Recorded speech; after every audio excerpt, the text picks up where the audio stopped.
Hello aspirants and welcome to my UPSC journal. हम कर रहे हैं प्री एनसीईआरटी सीरीज, जिसमें आज हम करने वाले हैं polity NCERT class 11 chapter number 3।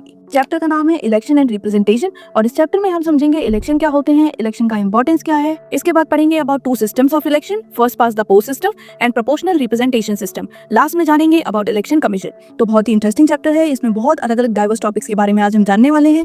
लेकिन वीडियो शुरू करने से पहले 2 मिनट रुको, क्योंकि आप लोगों के लिए हम लेकर आए हैं एक सरप्राइज गिव अवे। तो since we are close to completing 10K subscribers on YouTube, तो इसीलिए आप में से 10 सीरियस एस्पिरेंट्स को मिलने वाली है Oswal NCERT one for all book. अब यही बुक क्यों सेलेक्ट की? बिकॉज सबसे पहले तो इसमें आपको एनसीईआरटी के नोट्स मिलेंगे, सारे ही 6 to 12।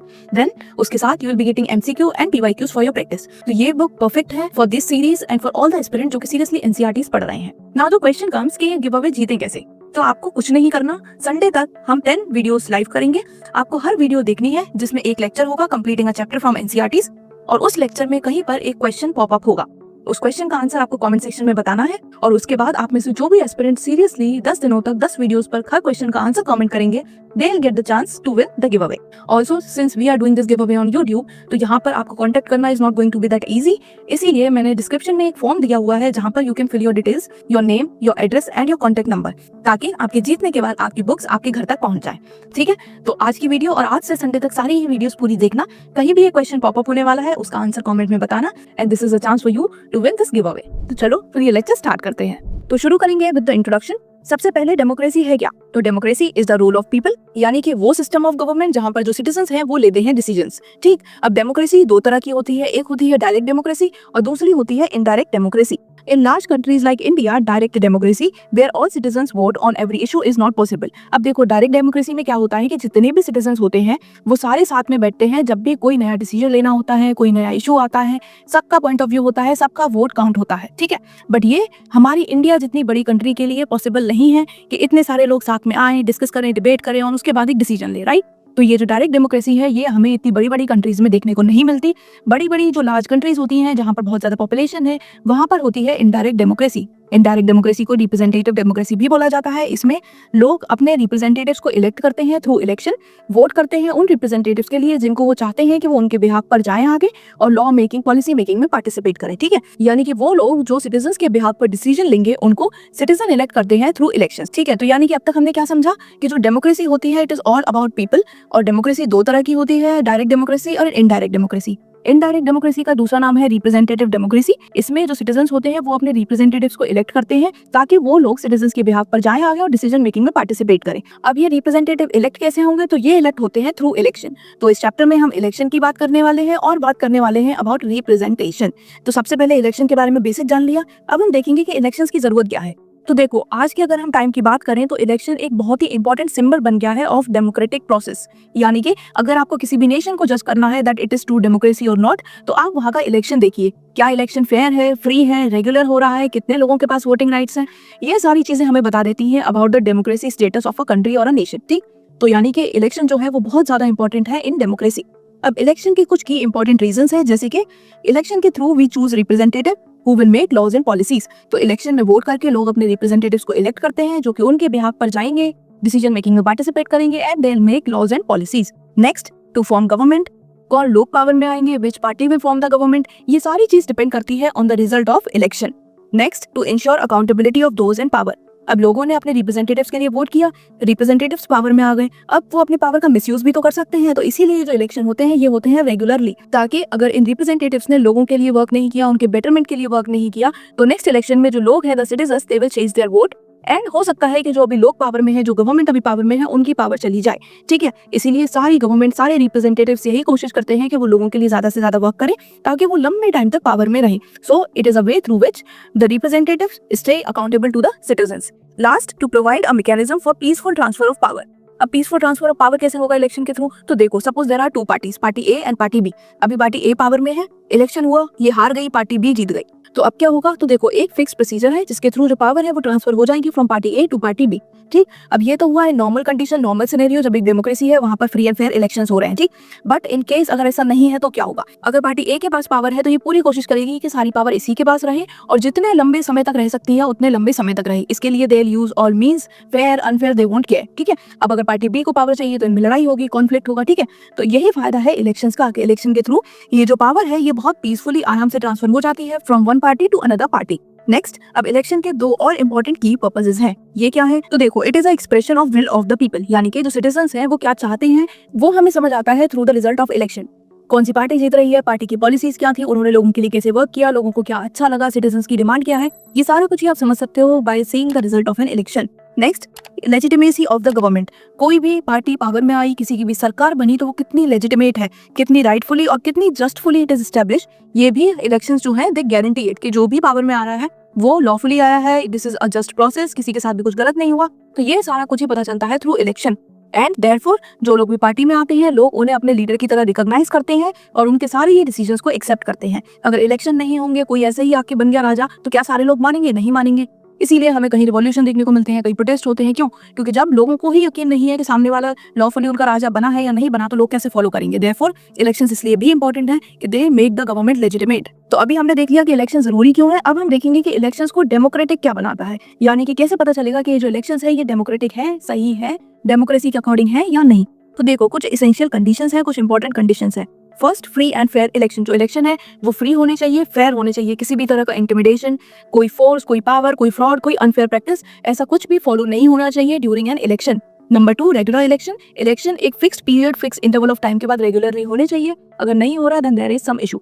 Number 3, universal adult franchise. So this is mentioned in article 326 of the Indian constitution, जहां पे हर एक सिटीजन को राइट दिया गया है टू वोट अगर उसकी एज 18 ईयर्स या 18 ईयर्स से ज्यादा है। इसमें कोई डिस्क्रिमिनेशन नहीं है। अगर आप एक इंडिया के सिटीजन हो तो आप वोट कर सकते हो regardless to your religion, your caste, your place of birth, your gender. ठीक है, तो ये एक राइट टू इक्वालिटी है जो लोगों को मिला है through this universal adult franchise. इससे पहले हमने पढ़ा था कि कितने लंबे टाइम तक womens did not have the right to vote. ठीक, तो ये एक बहुत इंपॉर्टेंट मेजर है टू चेक कि जो इलेक्शंस है वो डेमोक्रेटिक है या नहीं।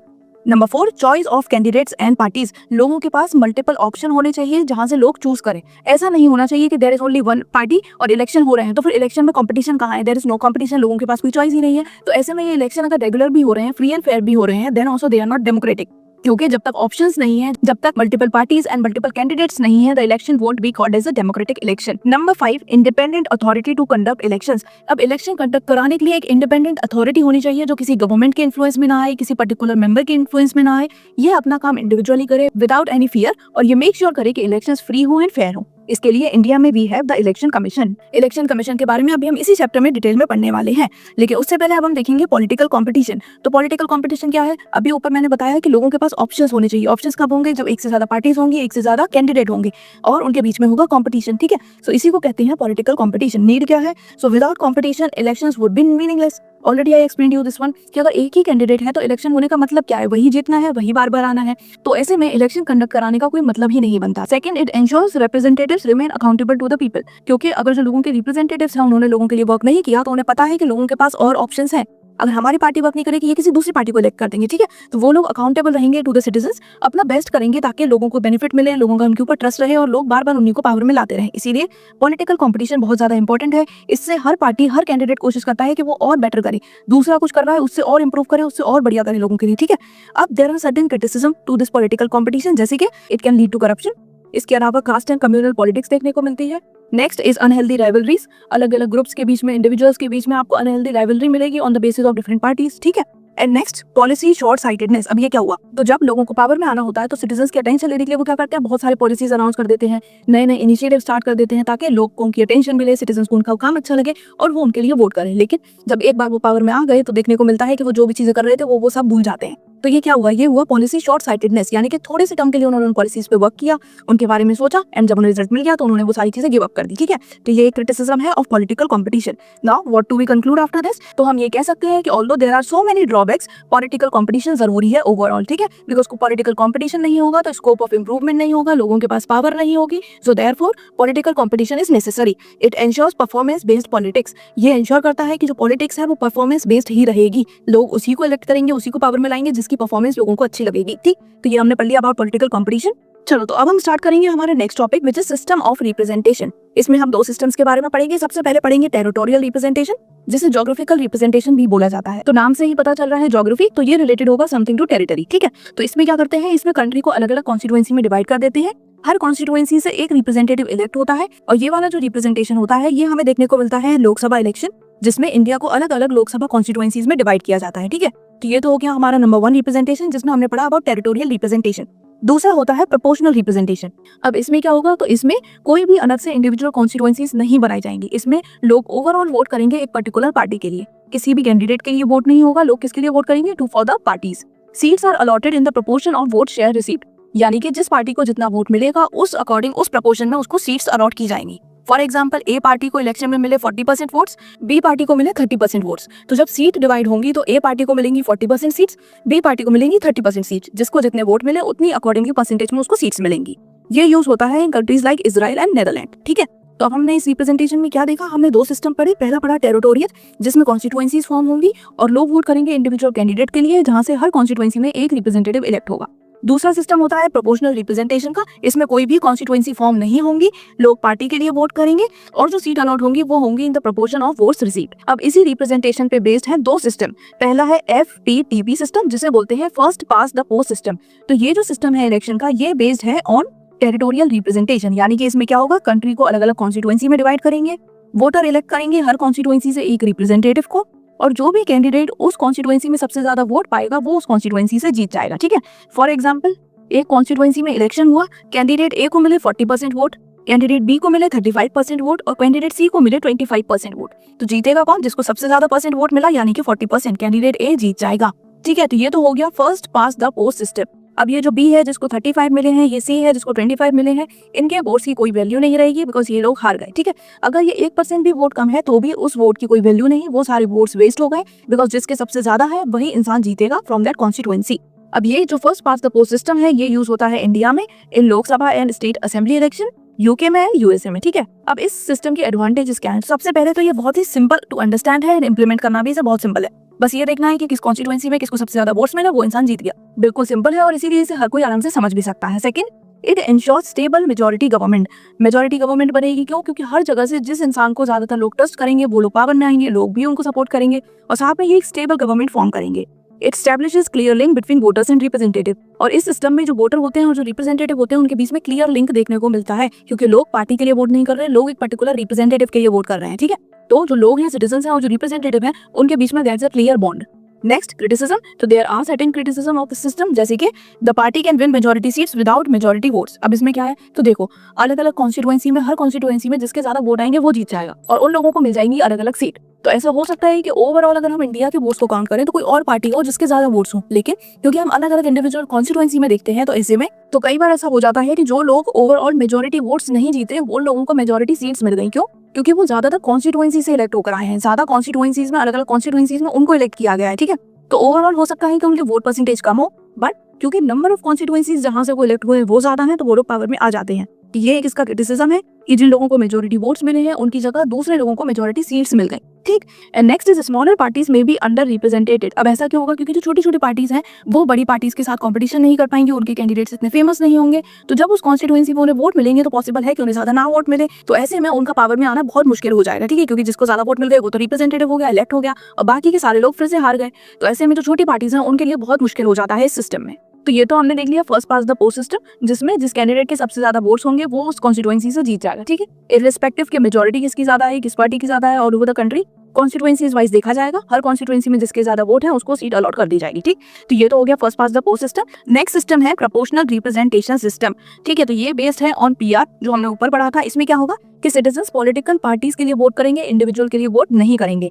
पार्टीज को सीट मिलेगी in proportion of the votes received. There are party list from which representatives are chosen। एक बार जब कोई पार्टी जीत जाती है, जिसको मेजॉरिटी मिल गई, तो उसके बाद उनकी अपनी पार्टी लिस्ट होती है, जिसमें प्रायोरिटी वाइज उनके जो रिप्रेजेंटेटिव्स होते हैं उन्होंने लिस्ट किए होते हैं, इनका सिलेक्शन हो जाता है बाद में। ठीक है, अब इसका भी एक एग्जांपल देखो, जैसे कि एक पार्टी को 40% वोट मिले इलेक्शन में, दूसरी पार्टी को 30% मिले, एक पार्टी को 20% मिले और एक पार्टी को मिले 10% वोट। ठीक है, तो हम इनको सीट कैसे मिलेंगी? इसको 40% सीट मिलेंगी, इनको 30%, इनको 20% और इनको 10%, यानी कि जिसकी सबसे कम परसेंटेज वोट्स हैं, जिनको 10% मिली है, उनको भी सीट्स मिलेंगी। तो ऐसे में जो नई पार्टीज हैं, जो छोटी पार्टीज हैं, उनका भी यहाँ पे रिप्रेजेंटेशन हो जाएगा। लेकिन फर्स्ट पास द पोस्ट में ऐसा नहीं था, उसमें जिसको सबसे ज्यादा मिलेंगे बस वही जीतेंगे, बाकी के साथ हार गए। तो ये दोनों में डिफरेंस है कि जो प्रोपोर्शनल रिप्रेजेंटेशन है उसमें अगर किसी के बहुत कम वोट्स हैं तो भी उनको रिप्रेजेंटेशन मिलेगा।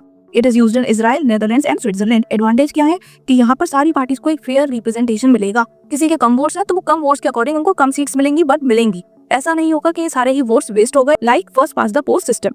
Next, it encourages diversity in legislature, बहुत सारी डाइवर्सिटी देखने को मिलेगी लेजिस्लेचर में। अब वो डिसएडवांटेजेस क्या है तो देखो, it may lead to instability due to coalition government. अब लोगों को पता है कि जिसके सबसे ज्यादा परसेंट वोट होगा उनको ज्यादा प्रोपोर्शन में सीट्स मिलने वाली है, तो ऐसे में कई बार पार्टीज कोलिशन गवर्नमेंट फॉर्म कर लेती हैं। शुरू में थोड़े टाइम तक तो ये अच्छे से चलती है, बट लॉन्ग टर्म में ये कोलिशन गवर्नमेंट इतना एफिशिएंटली वर्क नहीं कर पाती, ठीक है। सो इसलिए हमें इंस्टेबिलिटी देखने को मिलती है। इसके अलावा there are weaker link between voters and individual, क्यों? क्योंकि वोटर्स ने वोट किया है फॉर द पार्टीज, वो रिप्रेजेंटेटिव्स को इतना नहीं जानते, उनके बीच में ऐसा कोई करेक्ट नहीं है, तो यहाँ पर जो लिंक है वो है weaker. First past the post system में लोग डायरेक्टली रिप्रेजेंटेटिव के लिए वोट कर रहे थे, उनका उनके साथ एक कनेक्ट था, एक बॉन्ड था, ठीक है। तो ये हो गए differences between both the system. अब जल्दी से एक बार इन्हें कंपेयर करते हैं थ्रू दिस टेबल। तो एक एक करके हम सारे ही फीचर डिस्कस करेंगे। सबसे पहले बात करें वोटिंग की, तो first past the post system में वोटिंग होगी कैंडिडेट के लिए, वहीं प्रोपोर्शनल रिप्रेजेंटेशन में होगी for the party. Next, constituency, तो यहाँ पर ऑब्वियसली जो कंट्री है वो अलग अलग कॉन्स्टिट्यूएंसी में डिवाइड होगी। यहाँ पर कोई भी कॉन्स्टिट्यूएंसी नहीं बनेगी, नेशन वाइड लार्ज रेशन में एंटायरली वोटिंग होगी और उसको काउंट करके उसका रेशियो निकाला जाएगा। विनर कौन होगा? विनर वो होगा जिसके हाईएस्ट वोट होंगे in first past the post system. Proportional representation में कोई एक इंडिविजुअल विनर नहीं होगा, जिसके सबसे ज्यादा है उसको सबसे ज्यादा सीट्स मिलेंगी, मेजोरिटी में रहेंगे वो लोग, लेकिन बाकी सारे लोगों को भी सीट्स मिलेंगी according to the ratio of votes received. Representation की बात करें तो फर्स्ट पास द पोस्ट में इंडिविजुअल रिप्रेजेंटेटिव होता है, लोगों का उसके साथ बॉन्ड होता है, लोग उसी के लिए वोट करते हैं। प्रोपोर्शनल रिप्रेजेंटेशन में पार्टी वाइज होता है, लोग एक पार्टी के लिए वोट करते हैं, वो वहाँ के किसी भी कैंडिडेट को ऐसा ज्यादा नहीं जानते, ना उनका उनके साथ ऐसा कुछ बॉन्ड होता। और लास्ट अगर बात करें स्टेबिलिटी की, तो first past the post system में हमें ज्यादा स्टेबिलिटी देखने को मिलती है, क्योंकि यहाँ पर जो गवर्नमेंट है उसमें जो रिप्रेजेंटेटिव्स हैं वो ज्यादातर वही हैं जिनको लोगों ने चूज करके भेजा है। वहीं प्रोपोर्शनल रिप्रेजेंटेशन में कई बार कोलिशन गवर्नमेंट फॉर्म हो जाती है और इस वजह से वो ज्यादा लॉन्ग टर्म सर्वाइव नहीं कर पाती, ठीक है। तो ये हमने कर दिया comparison between first past the post system and proportional representative system. अब हम देखेंगे why India adopted for first past the post system. तो देखो, इंडिया ने ये सिस्टम इसीलिए अडॉप्ट किया क्योंकि सबसे पहले तो ये बहुत सिंपल टू अंडरस्टैंड है, इंप्लीमेंट करना इजी है और साथ में लोग इससे फेमिलियर भी थे। दूसरा, it is suitable for large and diverse country. इतनी बड़ी हमारी कंट्री है तो इसीलिए ये बेस्ट है कि कंट्री को अलग अलग कॉन्स्टिट्यूएंसी में डिवाइड किया जाए, वहाँ से एक एक रिप्रेजेंटेटिव आए, ताकि वो जो रिप्रेजेंटेटिव है वो उन लोगों के लिए भी बढ़िया से वर्क कर पाए। जो इंडिविजुअल जिस एरिया से बिलोंग करेगा उसे वहाँ के इशूज के बारे में पता होगा, वहाँ के लोगों के बारे में बेटर पता होगा, so therefore it will be even more better. Third, it encourages strong stable government. Government जो फॉर्म होती है ऐसे वो ज्यादा स्टेबल होती है कंपेयर टू प्रोपोर्शनल रिप्रेजेंटेशन, क्योंकि वहाँ हमें कई बार कोलिशन गवर्नमेंट भी देखने को मिलती है। Number 4, it ensures geographic representation. अब क्योंकि पूरी ही कंट्री अलग अलग कॉन्स्टिट्यूएंसी में डिवाइड हुई है, हर कॉन्स्टिट्यूएंसी से कोई ना कोई इलेक्ट होकर आएगा, तो ऑब्वियसली यहाँ पर आपको देखने को मिलेगी ज्योग्राफिक रिप्रेजेंटेशन। अगर प्रोपोर्शनल रिप्रेजेंटेशन होता तो हो सकता है कि वो जो पूरी पार्टी है वो एक पर्टिकुलर एरिया को बिलोंग करती हो, तो वहाँ पर हमें इतना अच्छा ज्योग्राफिकल रिप्रेजेंटेशन, इतनी ज्यादा डाइवर्सिटी देखने को नहीं मिलेगी। India uses FPTP in Lok Sabha and state assembly elections. India में ये जो मेथड है, ये जो सिस्टम है, ये यूज होता है for Lok Sabha and state assembly elections. Rajya Sabha और जो प्रेसिडेंट के इलेक्शन होते हैं वहां पर यूज होता है proportional representation with single transferable vote, ठीक है। तो इंडिया में दोनों ही सिस्टम्स है, लोकसभा और स्टेट असेंबली में यूज होता है first past the post system, और राज्यसभा और प्रेसिडेंट के इलेक्शन के लिए यूज होता है proportional representation system with one transferable vote.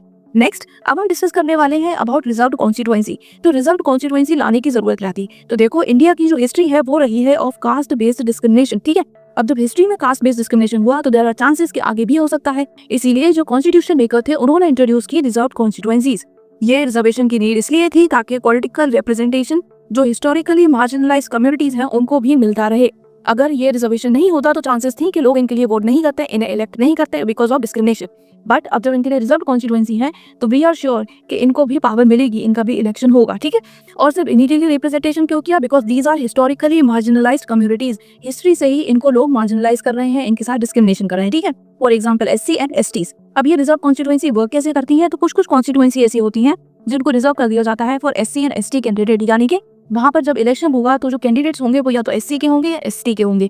लोग सारे ही वोट करेंगे बट जो इलेक्टेड एंड में हमें रिप्रेजेंटेटिव मिलेगा वो होगा इधर SC और ST, ठीक है। Only SC and ST can contest there but everyone can vote, ठीक है। तो ये कुछ ऐसी कॉन्स्टिट्यूएंसीज हैं जहां पर इलेक्शन में पार्टिसिपेट या तो SC या ST करेंगे बट वोट सारे लोग देंगे, लेकिन जब एक इलेक्टेड रिप्रेजेंटेटिव हमें मिलेगा देन ही और शी विल बी SC और ST, ठीक है। ये डिपेंड करता है कि वो कॉन्स्टिट्यूएंसी किसके लिए रिजर्व है, SC के लिए या ST के लिए। मूविंग फॉरवर्ड, इसका पर्पस क्या है तो हमने ऊपर डिस्कस कर लिया।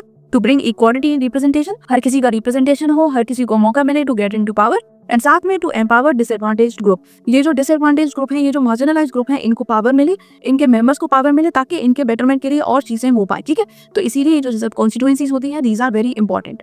मूविंग ऑन, अब हम बात करेंगे about the independent election commission, जिसका रोल है to conduct free and fair elections in India. और हमारी कॉन्स्टिट्यूशन का आर्टिकल नंबर 324 प्रोवाइड करता है for an independent election commission. ये इलेक्शन कमीशन इंडिपेंडेंट है, ये किसी भी और दूसरे ऑर्गन के अंडर नहीं आती। इसके फंक्शन क्या है? तो ये प्रिपेयर करती है इलेक्टोरल रोल्स, यानी कि वोटर्स लिस्ट ये प्रिपेयर करेगी। जो भी नए वोटर्स हैं उनका नाम इस लिस्ट में ऐड किया जाएगा। कुछ लोग जिनकी डेथ हो गई या जो कंट्री छोड़कर चले गए हैं उनका नाम हटाने का, ये सारा ही काम इलेक्शन कमीशन संभालती है। इसके बाद इलेक्शंस को कंडक्ट में यही कमीशन कराएगी। अलग अलग पार्टीज को जो सिंबल्स मिलते हैं that are also allotted through election commission.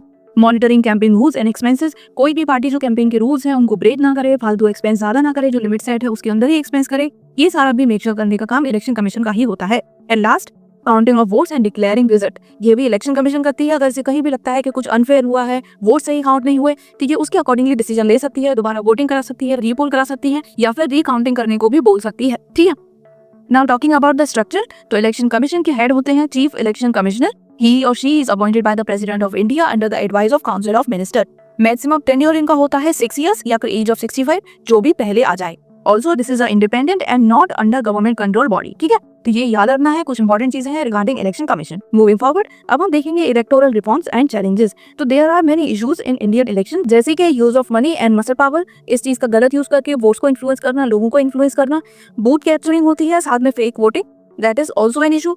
Low voter turnout in urban areas, urban areas की बात करें तो लोगों का इतना इंटरेस्ट ही नहीं होता वोटिंग में, वहां पर जो वोटर्स होते हैं वो काफी कम देखने को मिलते हैं compare to rural areas. Paid news and media bias, यानी कि जो अलग अलग न्यूज चैनल्स हैं वो क्या करते हैं, पेड न्यूज चला देते हैं, वो बायस न्यूज शो करते हैं किसी एक पर्टिकुलर पार्टी को बढ़िया दिखाने के लिए, दूसरी पार्टी को बेकार दिखाने के लिए। सो दीज आर थिंग्स जो कि अफेक्ट करती हैं इलेक्शंस के रिजल्ट को। Next is criminalisation of politics. तो पॉलिटिक्स में हमें ये भी देखने को मिलता है कि अलग अलग जो कैंडिडेट्स होते हैं वो पावर का मिसयूज करते हैं, अगर उनके कुछ क्रिमिनल कनेक्शन है तो उसका मिसयूज करते हैं, या फिर आपको देखने को मिलेंगे representatives who have criminal background. ठीक है, सो this is also a concern and issue. अब रिसेंट रिफॉर्म की बात करें तो election commission has introduce voter ID, जिसे बोला जाता है EPIC, which is electoral photo ID card. ठीक है, next use of electronic voting machine, जिन्हें बोलते हैं EVMs।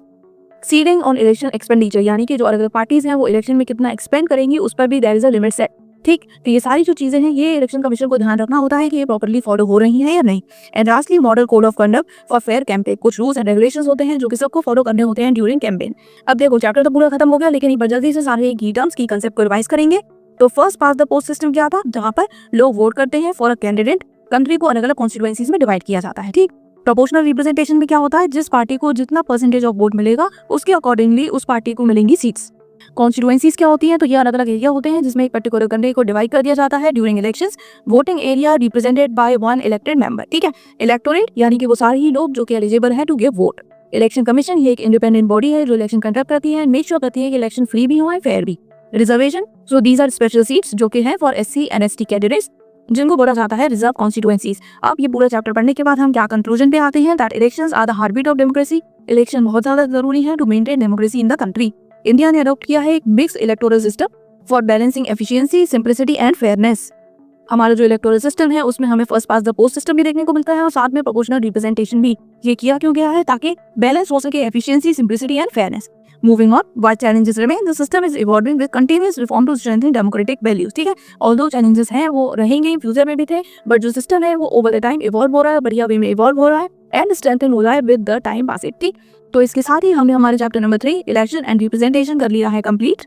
अब अगर आपको कहीं भी कोई भी कंसेप्ट समझ नहीं आया तो आप आराम से मुझसे कमेंट में पूछ सकते हो। साथ में टॉकिंग अबाउट द नोट्स, तो ये सारे ही नोट्स रेगुलरली मेरे इंस्टाग्राम पेज पर पोस्ट होते हैं, तो आप वहां से इन्हें सेव कर सकते हैं। अब मैं मिलूंगी आपसे नेक्स्ट वीडियो में। Till then bye bye, take care, पढ़ाई करते रहो।